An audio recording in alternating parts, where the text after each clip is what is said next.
Harka fuunee shamaa akkam jirtu kabajamoo dhaggeeffattootaaf daawwattoota Kello miidiyaa odeeffannoon guyyaa irraa harkaa qabnu kunooti. Garee WBO ofiin jechuun tibbana mootummaatti gale uummata irraa tiksaa akka ture ABO WBO'n galuu isaaniitti gammachuu qabaachuu himeera.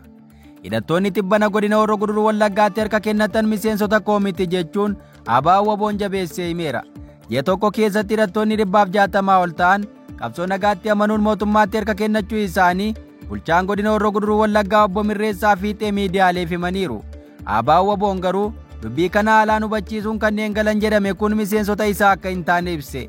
Hidhattoonni galan kunneen waggootaaf godinicha keessa socho'uun rakkoo nageenyaa warra dhaqqabsiisaa ture akka ta'an himameera.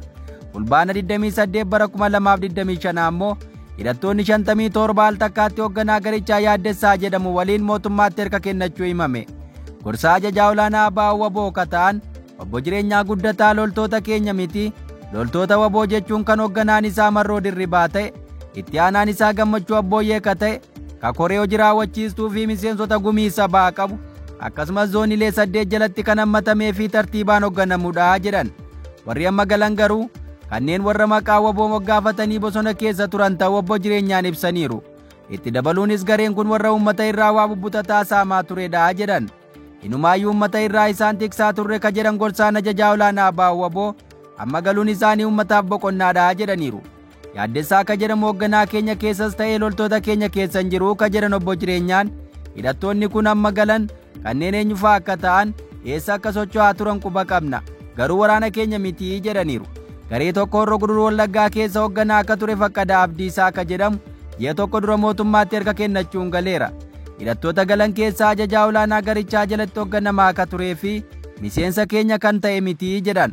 Garuu warra maqaa WBO dhaatanii akeekaa fi kaayyoo WBO osoo hin qabaatiin socho'aa turanidha jechuun ibsan. Akka obbo Jireenyaan jedhanitti kanneen amma galan kunneen uummata gidirsaa akka turanii fi naamusa kan hin qabne inumaa akka WBO'n maqaa gaarii hin qabaanne kataa isaa turanidha jedhu. Qaamonni akkanaa galuu isaaniitti guddaa akka gammadaniif danqitoota kaayyoo qabsoo bilisummaa Oromoo akka ta'an ibsaniiru.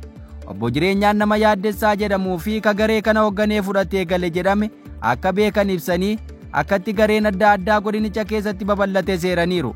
Jalqaba bara 2018 booda Faqqadaa Abdiisaa akka jedhamu godina Horroo Guduruu Wallaggaa keessa socho'uu yeroo jalqabu isa waliin ka ture ammoo nama Moosisaa jedhamu turuu isaa ibsan. Faqqadaa jalatti socho'aa akka ture Moosisaan booda isa waliin adda bahuun garee mataa isaa qabatee socho'aa akka ture himan.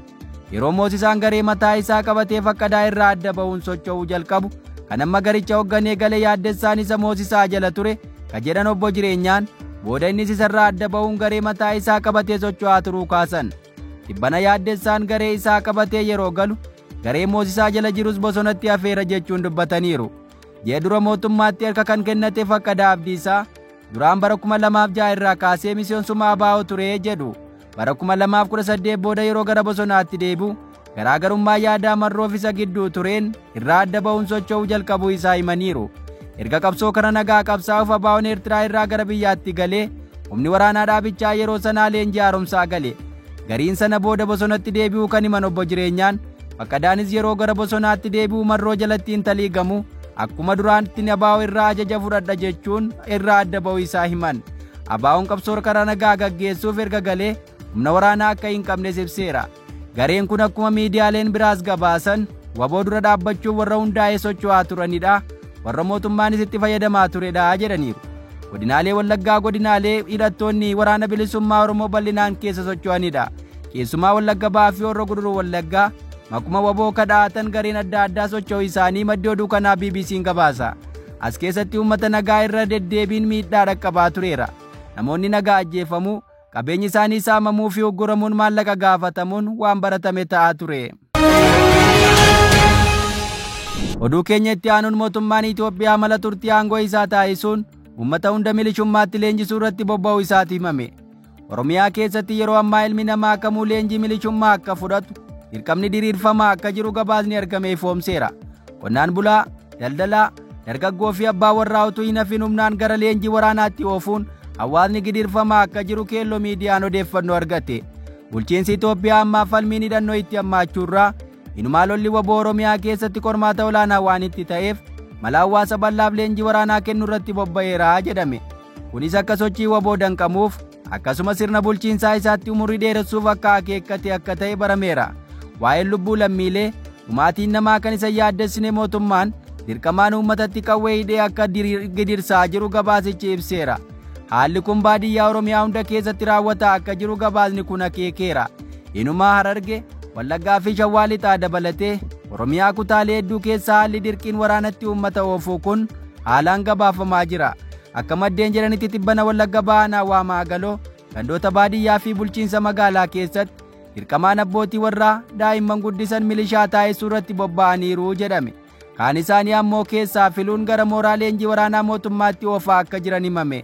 Waraanni mootummaa baadiyyaa keessa faca'uun xiqqaa fi guddaa utuu hin jedhin nama argan ukkaamsuun gara mooraa waraanaatti guuraa akka jiran gabaasa kanatu akeeke. Namni bakka boo'ichaa deemu hanga dadhabutti gaheera jedhame. Hawaasni bal'aan bakka boo'ichaatti dhukaasni akka irratti banamus gabaasichi ibseera. Achuma ollaanaa Waamaa Galoo Kataat, aanaa Waayyuu Tuqaa fi Nunnuu Qumbaa gandoota hedduu keessattis gochi kun raawwatamaa akka jiru gabaasichi ibseera. Namni humnaan qabamee leenjii waraanaaf geeffamaa jira akka jedhan maddeen odeeffannoo, namni hojii dhiisee manaa baqachuun bosona bulaa akka jirus ibsameera. Kanneen of danda'an gara godinaatti keessaa baqachuuf dirqamaa jiraachuu, kanneen waan ittiin baqatan dhaban humnaan qabamanii gara leenjii waraanaatti akka oofaman gabaafameera. Rakkoowwan kunneen Oromiyaa keessatti haalaan dhaga'amaa akka jiran yoo ta'u, mootummaan humnaan gara waraanaatti namoota oofuu akka dhaabu gaafatamaa turus furmaata dhabee itti fufuusaa gabaasichatu akeeke. Oduu keenya birootiin Horroo Guduruu Wallaggaatti kanneen faannoon qe'ee isaanii irraa buqqa'anii qe'eetti deebi'anis qabeenyi isaanii saamamee hafuu isaa himatan. Haleellaa humnoota faannoon qe'ee fi qabeenya isaanii kadaban ajjeechaa suukanneessaaf saaxilaman ilmaan Oromoo Horroo Guduruu Wallaggaa kaan qe'ee isaaniitti deebi'anis ammallee qabeenyi isaanii saamamee akka hafe himatan. Dhimma kana ilaalchisuun maddi oduu kanaa Tplf afaan Amaariffaa akka gabaasetti haalli naannichaa ammas nageenyi isaa amansiisaa akka hin taane dubbateera.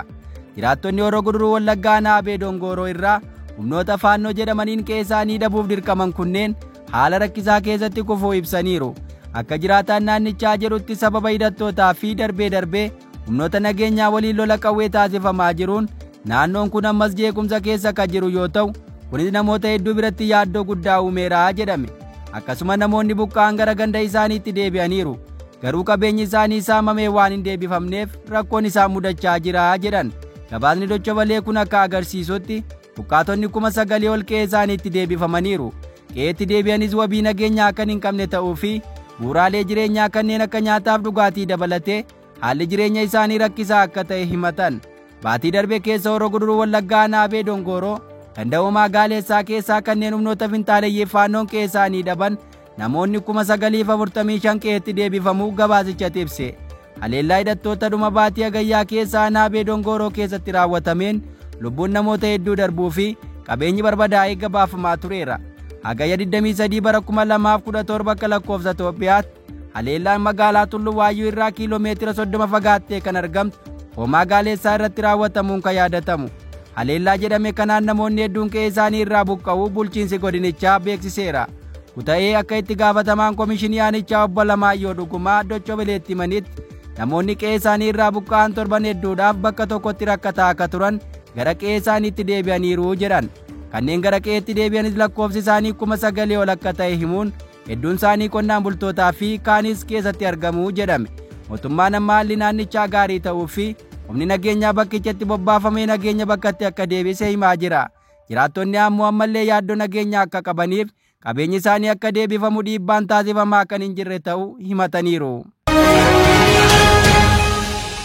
Oduu keenya itti aanuun miseensa ABO akka ta'e dargaggoo Leellisaa Addaamuu hidhamuu gabaafame. Hidhaan miseensota paartii mormituu mudataa jiraachuu kan himame yoo ta'u, akka kanaan dargaggoo Leellisaa Addaamuu qabamee hidhamuu isaa marsaa miidiyaa hawaasaan qoodameera. Dargaggoon kun humnoota waraanaa mootummaa mana jireenyaa isaa keessaa qabamee hidhamee jedhame. Leellisaan dargaggoota qabsoo karaa nagaatti amanuun falmii gaggeessaa jiran keessaa tokko ka jedhu gabaasni argan yakka tokkoon alatti qabamee hidhamuu isaatti himame. Leellisaan miidiyaa hawaasaa dabalatee nama carraa argateen karaa nagaan sirna kana dura yaadaan dhaabbatee falmaa jiru malee waraana labsu miti jedhame. Akka gabaasa arganneetti dargaggoo Leellisaan fulbaana 30 bara 2025 mana jireenyaa isaa Boolee Bulbulaatti argamu keessaa poolisii federaalaan qabamuun mana hidhaa federaalaa Meeksikootti hidhamee jira jedhame. leellisaa hidhuun mootummaafis sirrii miti.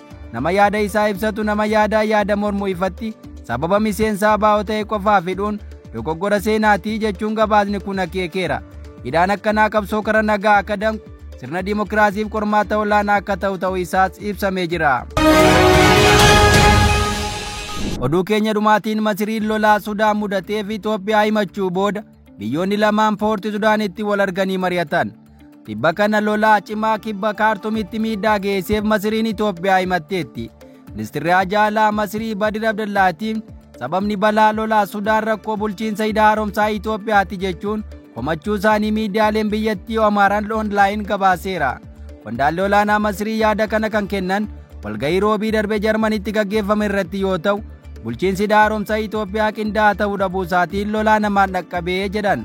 Dabaluunis ta'e jettee seera idil addunyaa sarbaa jirti jechuun himatan. Barruun Ahiraam onlaayin miidiyaa Saawudii Arabiyaa akka jedhutti qondaalli kun yaada irratti kennan akka wabeeffatetti Abdullaatiin Naayil laga idil addunyaa walii galtee biyyootaan buluudha. Laga xiqqaa biyya walabaa tokkoon bulu miti jechuun dubbataniiru. Ministirichi dabaluun wayita hongee mudatu balaan Masirii fi Sudaan irra ga'uu daran hamaa ta'uu ibsaniiru. Ibsi ministirichaa akka dhaga'ame ministeerri jallisii Sudaan hangi bishaanii Naayil yookaas Abey dabaluu isaatiin akkasumas hidha haaromsaa Itoophiyaa irra bishaan gadi lakkifamuu isaarraa akka ka'e gandoonni kibba Kaartumitti argaman lolaan liqimfamuu isaa gabaasuun guyyaa tokko booda ture. Sababni biraan bishaan laga Abbayyaa akka dabalu godhe bokkaa Itoophiyaatti jabaatee roobaa tureen akka ta'e illee ibseera. Ibsi ministeerichaa Kaayiroo fi Kaartum hanga bishaan hidha haaromsaa Itoophiyaa waliin wal qabatu irratti yaaddoo yeroo dheeraa jiraachuu beeksiseera. Arabiyaan akka gabaasetti lolaan kibba Kaartum miidhe kun guyyoota walitti aanan 6 mudate. Ganda Shaaqilaab jedhamu keessatti wanti jiru hundi bololi'aa akka jiru viidiyoon agarsiisu maxxanseera. Sudaan hangi bishaanii akka ta'u ittiin to'atamne gadhiifamuun hidha bishaanichaallee misooma jallisii fi sirna to'annoo lolaa biyyattii akka qoru irra deddeebiin dubbatteetti. Egaa dhaggeeffattoota Kello miidiyaa odeeffannoon irra of harkaa qabnu kan gammaa dhaggeeffattan ture. Qophii keenyaaf waliin turtii gaarii.